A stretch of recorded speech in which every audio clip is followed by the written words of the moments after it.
Hello everyone.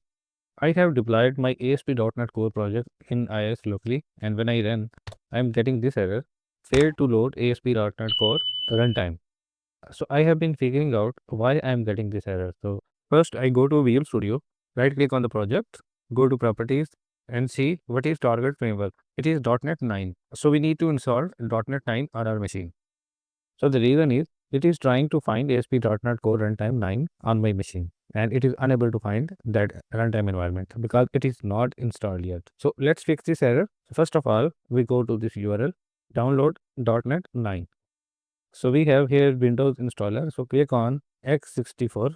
Once it is downloaded, run this setup. Click on install. Okay, installation successfully completed. Close it. Go to your IIS. Restart IIS.